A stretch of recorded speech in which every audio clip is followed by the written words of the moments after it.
بسم اللہ الرحمن الرحیم۔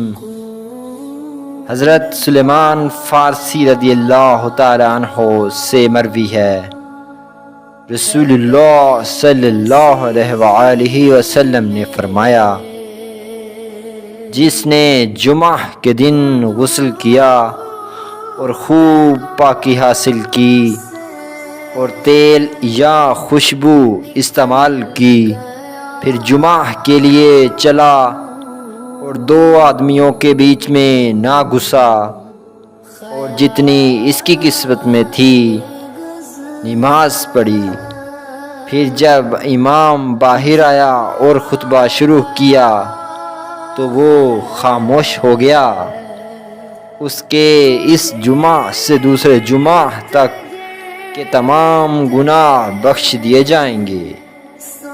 صحیح البخاری حدیث نمبر 910۔